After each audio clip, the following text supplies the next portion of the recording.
Hi, I'm Metta Spencer, and today I get to have a get acquainted session with a woman that I'm embarrassed to say I should have known many, many, many years ago, but we haven't got acquainted till now. She and I both have taught at the same university and inhabited the same urban space for many years. This is Reva Joshee, who is a professor at OISE, the Ontario Institute for the Studies of Education, and which is sort of part of the University of Toronto. Mm-hmm. I'm a retired faculty member. So we should have rubbed, elbows and been in very close contact, Yes. especially since she teaches peace studies, and that's what I've always done. Mm-hmm. So it's a little odd to just be getting acquainted now. And we are getting acquainted through her contact with a friend of mine, Jill Carr-Harris. So hello, Reva. Hello, Metta. So nice to finally meet you. So, Reva is apparently a member of the steering committee or whatever is equivalent to that for an extraordinary project that I'm sure she will remember the rest of her life. A march, a Gandhian march that's going to start on October the 2nd in Mm-hmm. Delhi, India, at the grave of Mahatma Gandhi. Right? Mm-hmm. That's right. And about 100 people are going to start marching, and at least 100 of them expect to go the whole distance. Mm-hmm. And a lot more people will join them for parts of the way. And this is a march that's going to last a year, going from Delhi, India, all the way to Geneva, Switzerland. Am I right? That's exactly right. Right. Okay. And this is such an interesting thing that I hope we can follow it along the way and have updates and stories and articles about the kinds of issues that you folks encounter as you meet people walking across the countryside. Mm-hmm. So tell me about your role in this and what you expect to have happen. Plans are evolving as we go along. The original idea was to have the march start, as you say, October 2nd, go up to the Pakistan border. So there'd be 2 months they'd be marching in India, and then 2 months in Pakistan, and then across to Iran, and then up into Europe. Unfortunately, with the current political situation, it's impossible to go into Pakistan. So they've had to change the plan. And so now they're going to spend 4 months marching in India, and then they're going to fly to Iran. There will be people, we believe that some of the people who were going to be marching in the original plans will still take up projects in Pakistan, but it just was not possible for the march to happen. So Jill has been very busy reorganizing all of that. You asked me what my role is in all of this, and I am a part of the International Advisory Committee. And so far what that has meant is to maybe help do a little bit of fundraising, help with some ideas. And currently we're helping to develop part of the action forum that will happen in Geneva. Geneva was not chosen by accident. Part of the reason that Geneva was seen as the destination was because there are so many international organizations, especially UN organizations, that are have offices there. Mm-hmm. And so the idea was that at the end of this long march, that there would be an action forum where young people in particular would be able to put forward their ideas around the 4 pillars of the march and be able to be in conversation with people from these various organizations and to get their to have their ear, if they are so dedicated as to spend even part of a year marching. The thought was that these folks from the organizations, the UN organizations in particular, would be very interested in talking with them as well. And so far the UN organizations have been brilliant at responding, and they will in fact be part of the advocacy forum and will be there to listen to the ideas. So I want to pursue that because I think I'm not only pleased but a little bit surprised. But let's first of all, you mentioned the 4 pillars. Yes. kind of think that may be a new addition to the plan. Okay. Tell me what those 4 pillars are. Well, they're variously called 4 pillars, 4 goals. It depends on the document you're looking at, but the idea is that not, this not sort of marching vaguely for peace, but to say when we say peace, what do we really mean? And so, in particular, the kinds of things, after much conversation, again mostly with young people, but with others around the world as well, the 4 areas that people kind of said, yes, this is what we want to talk about. One is ending social exclusion. One is ending poverty. The third one is ameliorating the climate crisis, and the fourth is ending armed conflict and violence. Well, so, that ought to keep anybody pretty busy, and I'm really, really happy to hear that. Yeah. I had actually become a bit lukewarm about the whole project, because I had a conversation with Jill the last time she was in Toronto, in which I said, well, what is the purpose of your walk? What are you promoting with this walk? And she said, nonviolence. Mm-hmm. And I said, that's too vague. Yes. You need something much more concrete that you can really you can tell whether it's happened or not. Poverty, whether you've got rid of poverty. War, whether you have more war or less, and so on. You can measure it. Yes. One way or another, to some degree. And she didn't seem to feel that was important. So I was thinking, oh, no, this isn't going to work. So now that you've given me the idea that there are these 4 very pretty concrete objectives, I feel much happier about it. Oh, good. Yeah, and I think that what was nice about the way this all developed was following these various conversations that took place at different conferences that have happened around the world. There was one in India, one in the Philippines, one in Georgia, and then other conversations that were being had in smaller locations, not in conferences. So following all of this, some of the folks from the advisory committee came together and looked at the kinds of things that people were talking about, and actually tied them to some of the Millennium Development Goals. Mm-hmm. So saying that, if we're going to talk to the UN folks, say to them, yes, these are exactly like the goals that you have set for yourselves, and these are the things in particular that we want to address with you. And that I think that was a good thing to do, to sort of bring them in and to bring in their ideas as well. So I think it's going to be a good conversation. So you did mention that there's about 100 people that will be marching the whole way. There's going to be lots of people joining them along the path. There are also, to say it's one march, there is one sort of sustained march for the year, but there are also going to be other marchers that are coming in and converging in Geneva, so that by the time we get to Geneva, I won't be marching, but I will be joining them in Geneva. By the time we get to Geneva, there should be about 10,000 people there, and there are at least 7 or 8 other marches, including one that's coming up from Senegal through Morocco into Spain and across that way, and then others that are a little bit shorter. There's one from Belgium and France, there's one from the UK, there's one from Sweden. So there's several other marches, and everybody will converge in Geneva, and then we will have this action forum, which we're still sort of in the process of developing. We don't know what it's going to look like. We know that there are going to be pieces to it. I am going to be involved in helping to set up the education forum.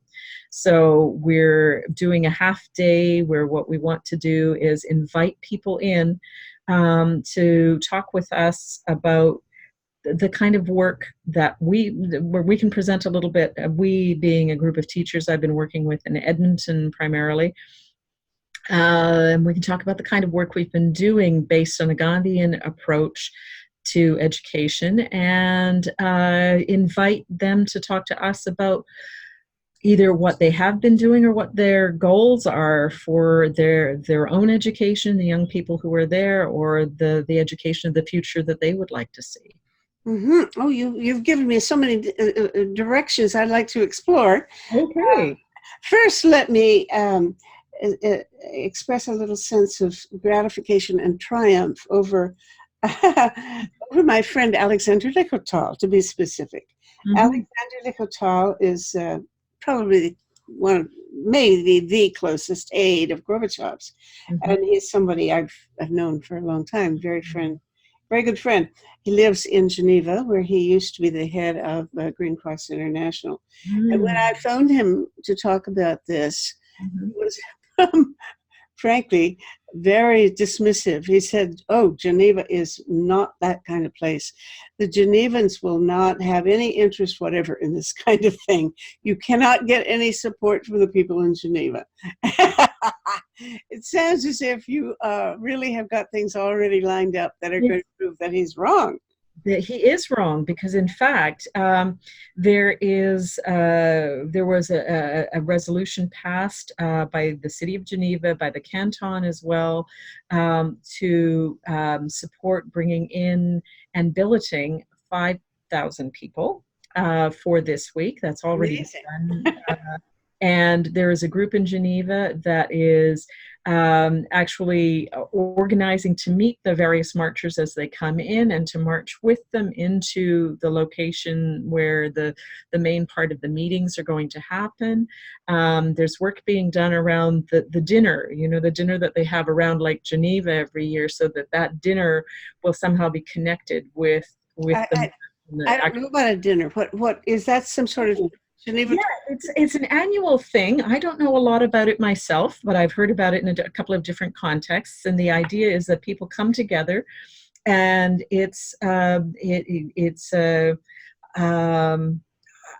I think of it, from what I've heard, as a dinner for peace, but other people have talked about it as meeting in solidarity or meeting in community. And people they come, and I think they bring their own food, but they come and they sit around the lake, around Lake Geneva, and they eat together. They have a meal together around the lake, to make a point of thinking about community and thinking about solidarity, and as I say, from my perspective, thinking about peace.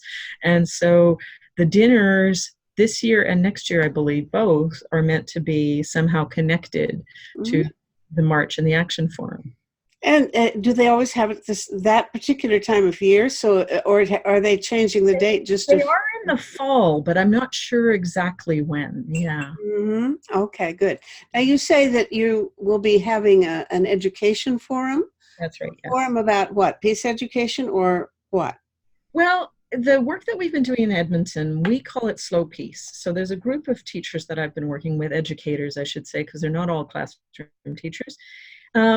That we've been working together for about, I guess, 7 or 8 years, and using Gandhian principles as a sort of platform to think about how do you do education for peace not in every classroom, but in my classroom. How do I do that work? Mm-hmm. So it's very centered on the teachers themselves and how they can bring these ideas to light. So each of them have developed some amazing things that they have done. I'll give you just a couple of quick examples. One of them, for example, is very concerned with the greed that seems to be ever present in society. And she sees it in her students, and what she has tried to do is to instill in them a sense of responsibility and community as a way to combat that notion of greed and materialism as the goal of life. And so part of, she does amazing things in her classroom, but last year I went to visit her students, and she was teaching a grade 5-6 class that year. And I talked to them about the march and some of the goals of the march, and said to them, if you were to come up with a project, if you were to think about a way that you could support these goals, how would you do that? And within 10 minutes, they came up with about 40 different suggestions. And then as a class, they decided they were going to take one up as a project. And their particular project had to do with addressing social exclusion. And they thought that there'd been enough talk about cyberbullying. They wanted to develop a campaign that they called Be Cyber Kind. So they did this. They created a campaign. They did they wrote some small skits. They wrote some songs, some poetry, a rap, and then they went to all of the classes in the school and presented their information through the songs and the stories and the poetry and the rap. And they created this awareness about being cyber kind. And how old were these kids? They were 10 and 11. Oh, yeah, very, very precocious. But there's other examples of other people, people, classrooms. I have another teacher that I work closely with who teaches grade 1 students. And her students have also taken up this notion of kindness. And what they have been thinking about is, how do you create kindness in a community? And one of the things that they have come up with is every year they create kindness boxes, and they think about who needs a kindness box. And sometimes it's other people in the school, sometimes it's neighbors of the school, sometimes it's people. One year they took their kindness boxes to City Hall in Edmonton and gave them out to people at City Hall. What's in them? But they each year they come up with their own ideas about what should be in a kindness box. And so I know one year when the year that they went to City Hall, they baked heart-shaped cookies and they put those in. They had candy kisses. They found various stickers and things that were in the shape of hearts and flowers. They just all kinds of things that represent kindness. And then they wrote a little card. Each of the students wrote a little card, and one card was put into each box. And they said whatever they wanted to say to people about the importance of being kind to others. It's kind of hard to be kind if you're having a bitter dispute over something that you feel very, very dear about, Right. Well, so actually the teacher whose class I talked about first with the cyber kindness campaign, one of the things she does right from the beginning of the year is she talks to her students about noticing and taking responsibility. And what she means by that is to notice what's going on around you, and that once you notice something, you have to take responsibility for it. And she works with them very carefully to understand, what does this mean for them? So as an example, one year she and I were doing some writing together, and I was in her classroom a few different times, and the second time I was there, the students went out for recess in the afternoon, and this was grade 3 students, so 8-year-olds. When they came back in from recess, there was a small group of them in the room, and one little boy said, I can't remember the name of any of them in particular, let's just say Jimmy, pushed me. And not to anybody in particular, and certainly not to me. There was a little girl in the room who looked over at Jimmy and said, "Jimmy, did you push Billy?" And Jimmy sort of looked down at his shoes and he said, "Yeah, I did." And she just sort of shook her head at him and she said, really? And he said, I know, take responsibility. And he went over to the other little boy, put his arm around his shoulder. He said, I'm really sorry. I don't know why I did that. Mm-hmm. And that was it.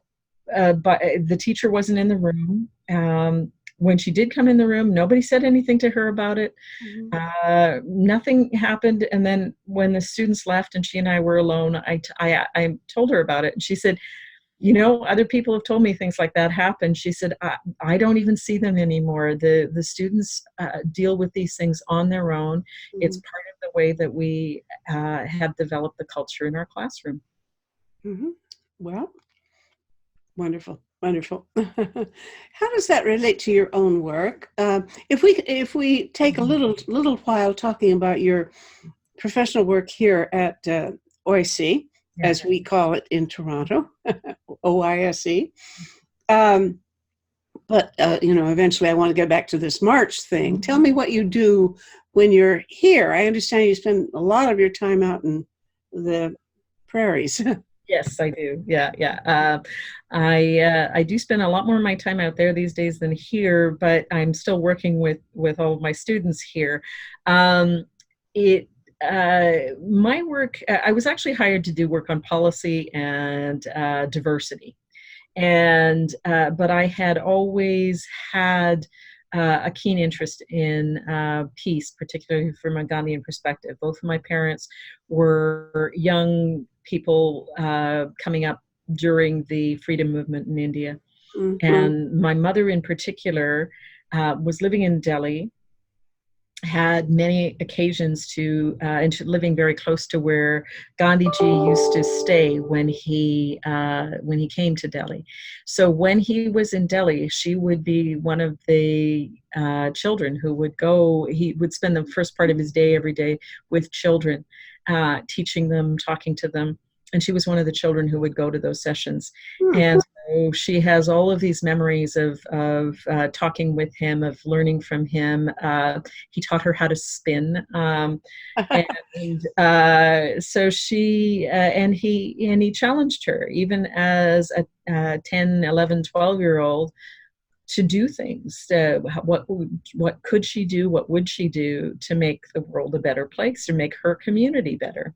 Mm-hmm. And these were things that I was raised with. And then we started, my parents actually, with other people in the community about 35 years ago in Edmonton, started the Mahatma Gandhi Canadian Foundation. And so I've been involved with that since it got going. And it occurred to me somewhere along the way that I could take what I loved about working in education for peace and working from a Gandhian perspective and bring that to my academic work. And so I wouldn't say I shifted focus so much, but I would say that I used it to really organize my thinking mm-hmm. around issues of diversity and social justice, and also thinking about how do you do policy work, how do you do any kind of democratic work from a perspective that encourages and promotes peace. So that's what I try to do in all of my classes. And your courses are about diversity? Or what? Are about diversity or policy, and for several years I was able to teach as part of the Mahatma Gandhi Summer Institute for Building Peaceful Communities at the University of Alberta. So I specifically taught a course there on that we called Toward a Gandhian Pedagogy. So that was my only actual course that I taught about Gandhi, but or Gandhian principles. But I kind of bring that into every course that I do in one way or another. Did your mother teach you how to spin? No, we didn't have a spinning wheel at home, so. I do not. What kind of spinning wheel do you have? I was at a conference with Narayan Desai for weeks in what is Croatia, and he tried to teach me how to spin with this little portable machine. It was about this big, and a little spinning wheel, and he had little pieces of cotton that he bought, and he tried. And I was really a very poor student. I flunked. I think he was actually rather impatient, disappointed in me. So I thought, no, if you had learned how from your mother, maybe you and I should give it another go, and maybe you could teach me. I'd try again. No, I'm afraid I did not learn that. But what she wasn't as good at spinning as she was at doing some of the other things. And, Yeah. and one of the other things that she learned was about gardening and about taking care of being able to be self-sustaining and taking care of yourself. And so I have to admit, I still am nowhere near the gardener that she is. But she's 88 and not very mobile, and even still she can go out and figure out which ones are weeds and which ones aren't, and what needs to be done with a particular plant that doesn't look so good, and I can't do any of those things, but I'm trying to learn that. All right. Well, maybe we should both take a course on gardening, but I don't have any space to garden in, and I think I'm not a good candidate for that. But I would give another a try for spinning. Well, you know what? We'll bring it's supposed to be very meditatively good for the soul. To sit and spin every day. You kind of get anyway. Yeah. Now let's go back to India and Delhi and this march that's going to begin on October the 2nd. Yes. Tell me how you organize a thing like that. Do you have a bunch of trucks that carry your belongings with you, or do you have a backpack, or just how do you get along if you're a marcher? Well, these are this group that is core here. Jill and her husband Rajagopal and the other folks around them. They have been organizing marches for years and years and years, based on the notion of the Salt March. They've done a number of smaller marches and two quite large ones, two national marches, one in 2007, one in 2012. And for all of those marches, what they do, it takes quite a long time to organize them. So what they do is they start working in small groups. They go out, they'll do trainings, various parts of the country. They'll learn about what are the issues in those parts of the country. They'll work with people. They'll do, at the end of the trainings, they'll do a small march in that area. They'll go and they'll visit villages and communities in that area and learn more about what's going on there. And that way also training people how to march. So those marches are smaller. They tend not to have to take their things with them. But in those larger marches, yes, there are usually trucks that have food and water, and there'll be somebody along that has some medical expertise and some equipment that's required. And all of this is, in this case, is going to be in a not so much a big truck as in a couple of vans, because it's a smaller group. But when the groups were marching, the national marches in India, the first one in 2007 was 25,000 people, and the second one was 100,000 people. So there they needed the big trucks. You mentioned that they won't be able to go into Pakistan. Yes.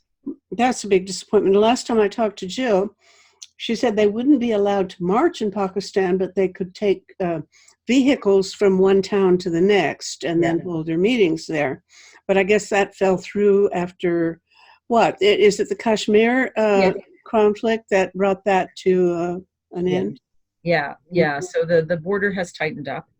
And there's quite a bit of anti-Indian sentiment in Pakistan, as there is anti-Pakistani sentiment in India right at the moment. And it just didn't seem to be the right time to try this. Although, as I said, some of the people who were going to be part of the march in Pakistan are still going to try to do some things in solidarity, and hopefully that will be part of the larger Jai Jagat movement. The march is called Jai Jagat, which comes from the work of Vinoba Bhave, who was one of Gandhiji's main disciples, and he got, at a certain point, he started to think about the fact that we say,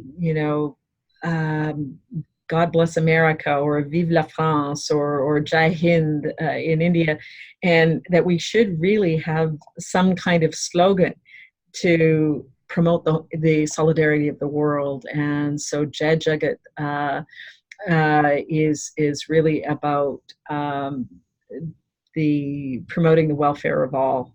It's victory to the world is what it translates into. And so the march is called Jai Jagat 2020, but around it now is this whole movement around that we're calling Jai Jagat. And so here in Canada, and hopefully it'll spread to other parts of the world, for example, we're going to be launching a social media campaign on October 2nd. Where we're going to ask people to take up their own individual actions in support of the 4 pillars of the march, and broadcast them back on social media so that the marchers and others can see that they are not the only ones that are concerned with these issues, and that there is work being done everywhere in the world. And so we're hoping that some of the folks in Pakistan who were part of the planning will still be able to take up some of the work that they were going to do there, and let us know what they've done and how they're bringing these ideas. I count me in if there's something I can do to contribute to that, because of course the 4 pillars that you're mentioning are all very connected to the 6 threats that we are addressing as part of this project Save the World. We're all on the same team, for sure. Yes, absolutely. All of these problems are so interdependent anyway, causally, that I think it's really valuable to look at it as a system. Yes. That whatever you're doing to work on one of these problems is going to be connected to one or more of the others. So bless you. And the notion of using the social media to try to spread the word, that's terrific. Yeah.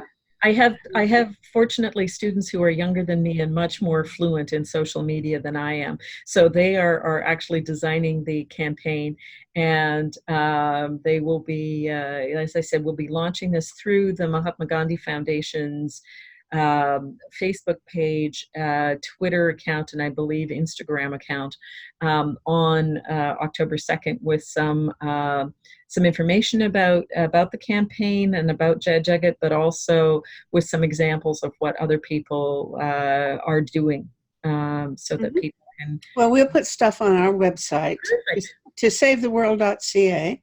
Just keep. Send me what you have. Perfect. We will do that. We'll want to support that, and it sounds like you're doing our work for us over there. Tell me now about about Pakistan, because are there any Pakistanis who had intended to, or maybe still will, participate in the march? What is the relationship there?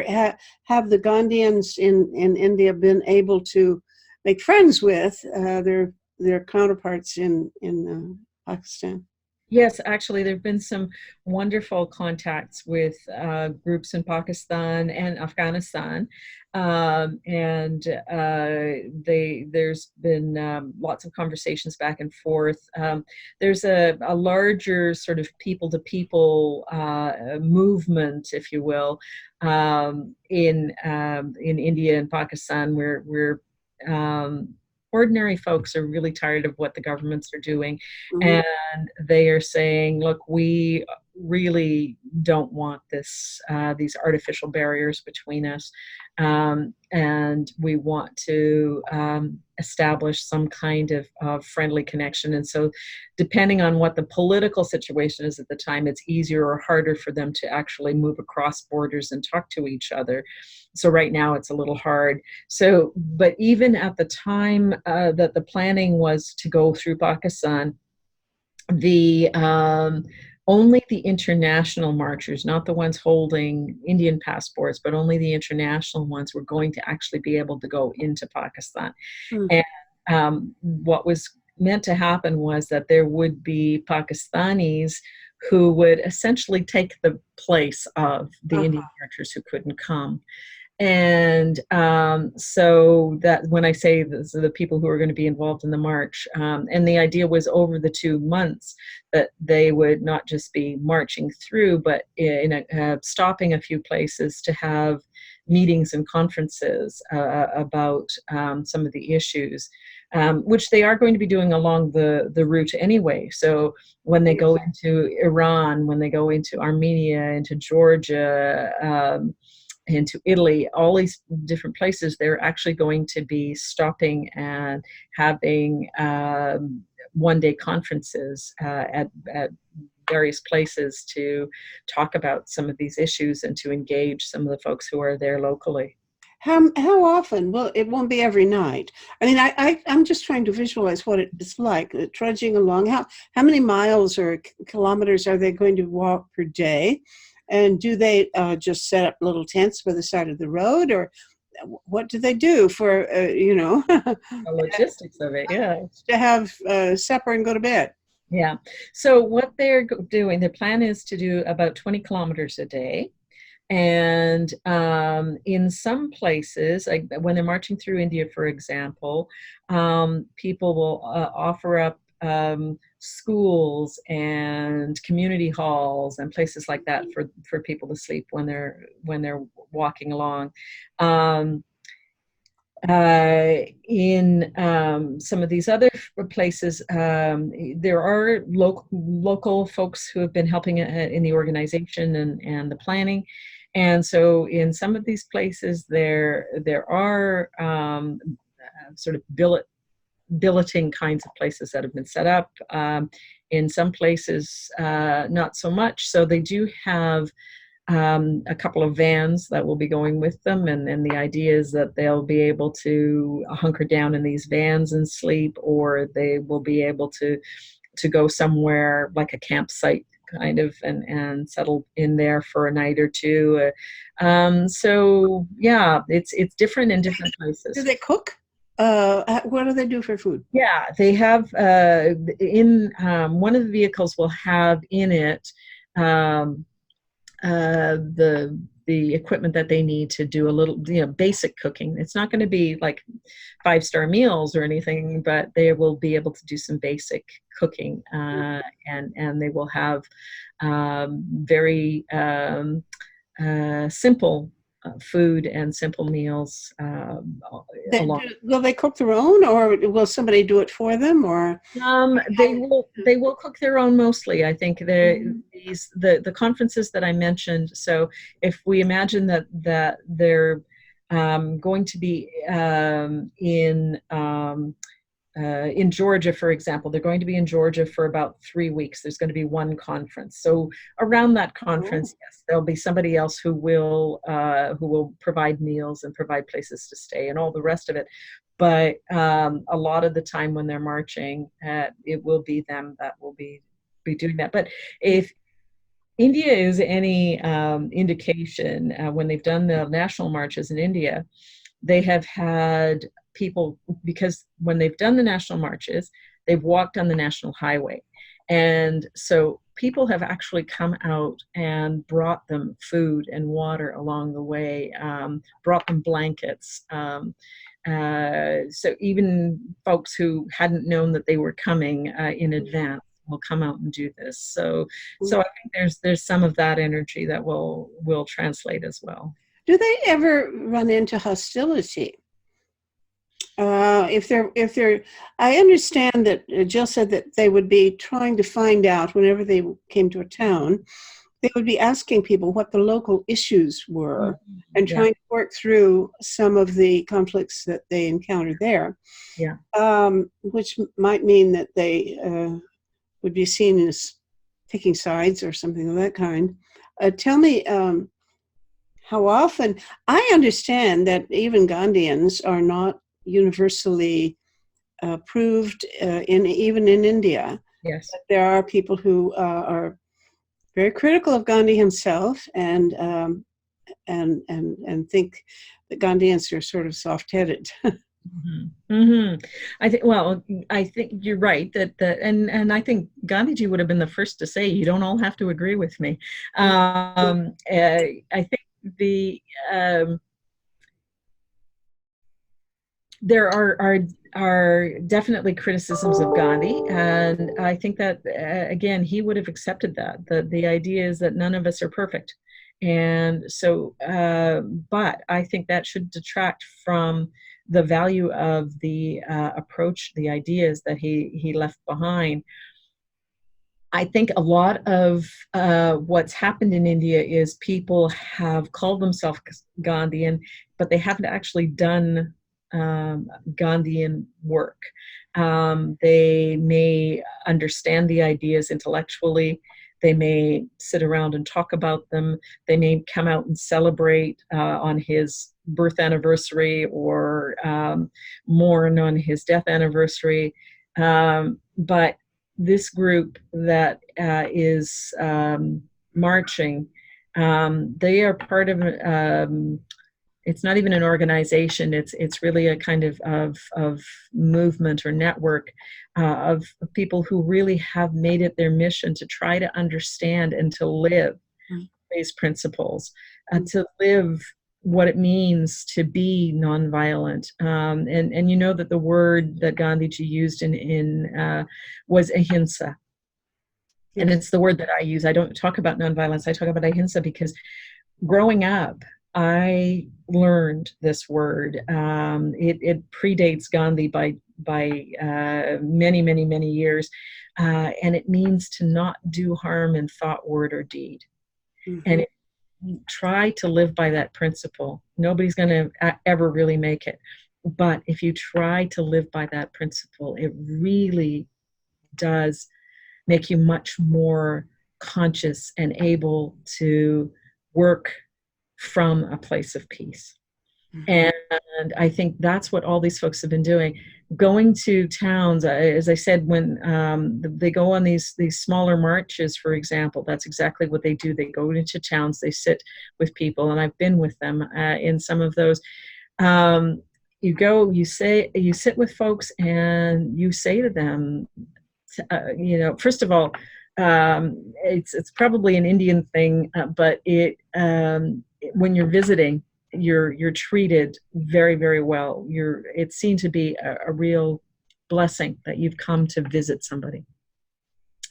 So they turn that around and they always find ways to say it's a real blessing that you have accepted us here. And then they ask them to tell them about what is their community, who's there in their community, and they talk to people,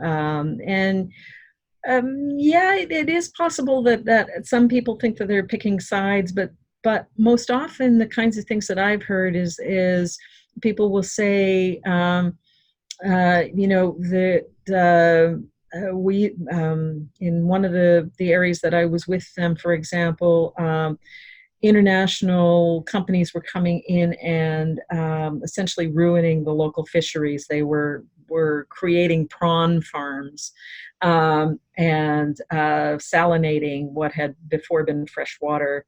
And so the local fisher people were having their whole lifestyle, their whole economy, not to mention their places where they lived, were being destroyed. I think it's pretty clear in that case, in that kind of a case, where you want to put your energy, where you want to put your support. And the issue is, how do you do it? And that's part of the kind of conversation that they would have, is who needs to be talked to? How do we need to do this? What needs to happen right now? And what are some of the longer term things? What are some of the things that we actually, as people who are not part of your community but may have some access to other people, what are some of the things that we can do to support what you want to have happen? And so that's the sort of approach that they take. I've not been with them where they have come into a situation where two groups have been fighting, for example. Two local groups have been fighting, and they have tried to resolve that. But I can imagine that what that is like is more about bringing the sides together and about sitting people down and trying to understand what's the base of the conflict. How do we move from that to a different place of being? Mm-hmm. Oh, well, right.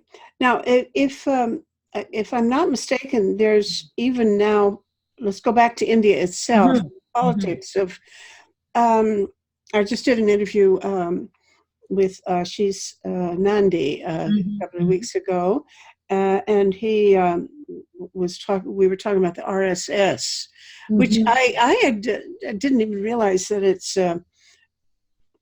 considered an okay thing to be a member of the RSS. I thought it was still a horrible, shameful outfit, but I gather they are the kind of the shock troops in supporting the BJP. Yes. Do those people overtly oppose Gandhian thinking and so on, or what is their? I mean, after all, it was an RSS guy who killed Gandhi. Yeah. What is their attitude now? Mhm. It's it's an interesting mix of things, actually. So you won't always find them overtly opposing. You won't necessarily find them overtly supporting either. You will find that the government in India on October 2nd will celebrate Gandhi's birth anniversary, and especially this year because it's the 105th, or 150th rather. Mhm. But uh, the work that they're doing, the direction that this government is moving in certain respects is definitely un-Gandhian. It's not about community building. It's about creating a Hindu state. That is their desire. And in creating that Hindu state, they see anybody who is not Hindu as not belonging. And so creating categories of citizens who are real citizens and those who are not real citizens. And the not real citizens are Muslims and Christians and Jews and people who are Adivasis, the indigenous peoples, these folks who are not seen as Hindu. What about the Sikhs and the Jains? I mean, what is their status? Yeah, they're considered part of the Hindu family, largely Are speaking. they? Yeah, yeah. In the BJP kind of rhetoric, they're seen largely as part of the Hindu family. Mm. So Buddhists, Sikhs, Jains, they're seen as part of the Hindu family, largely speaking. Although there's still issues and tensions around some of that as well. But it's a kind of delicate dance. It's interesting because was it last year? I think it was that there wasn't a march. It was a pilgrimage of sorts that a group of women undertook.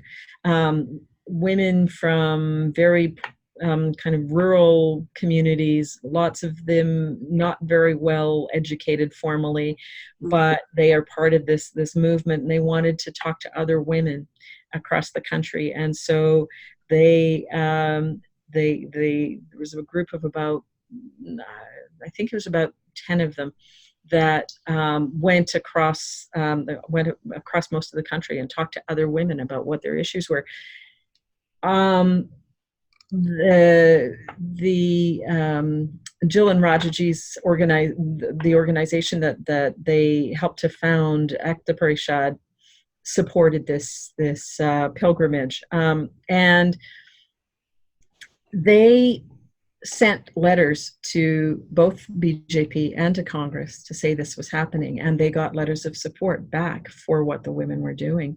So there are people within both of those parties that are very open to this kind of work. There are people who are not. Mm-hmm. And so I think that the work that they continue to try to do on that political level is to create more space for the peace work to happen. Whether they call it Gandhian or not is probably irrelevant. It's to do the work. Well, great. And now let's talk a little about all these other countries that we've already mentioned that the march will go through. Iran, I guess. Yeah. How are they responding to this? Did the government of Iran like the idea, or what's going on? Well, every country that they're going to, there was an approach to the governments to say this is what we're planning, and the government had to sanction it before they would move forward in terms of planning. And so yes, there is support. There's some security concerns, and so they won't actually be marching in Iran. They'll be going in vehicles, but they will be traveling about the same amount, so about the 20 kilometers, stopping, talking with people, and then moving on. And there will be one conference in Iran as well. Where will that be? The city? It will be in a city. I'm not entirely certain where the conference is going to be. Yeah. I could look it up for you later, but I'm not entirely. What about the language? I mean, are there people who are going to be able to interpret? What kind of arrangements have been made for that? There's in each of the countries that they're going to, because remember that they've been working on planning this march since they finished the last one in October 2012. January 2013 is when they started planning this march. And so there are people in all of these countries that they're going to. There's local folks that they've been working with. There have been a number of visits made, different kinds of, in the case of Iran, I don't know that they've actually gone to visit Iran, but certainly the people who are part of that local group in Iran have been in communication with them. So there are essentially, that's the thing I want to say, is that there are people locally. A lot of the folks from India, of course, will speak English. A lot of the other people who are going to be marching the internationals will also speak English. And so the translation that will happen most of the time will be from English into whatever language is in the country itself. What more can you tell me about the characteristics of the people, or this 100 core group? Are they self-selected pretty much? They got in touch and said they wanted to join, or have they been chosen for certain qualities that Jill and Rajaji want to?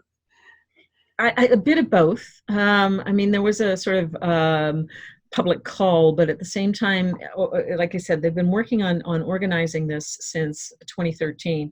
And so along the way, they've met a lot of very talented, dedicated young people.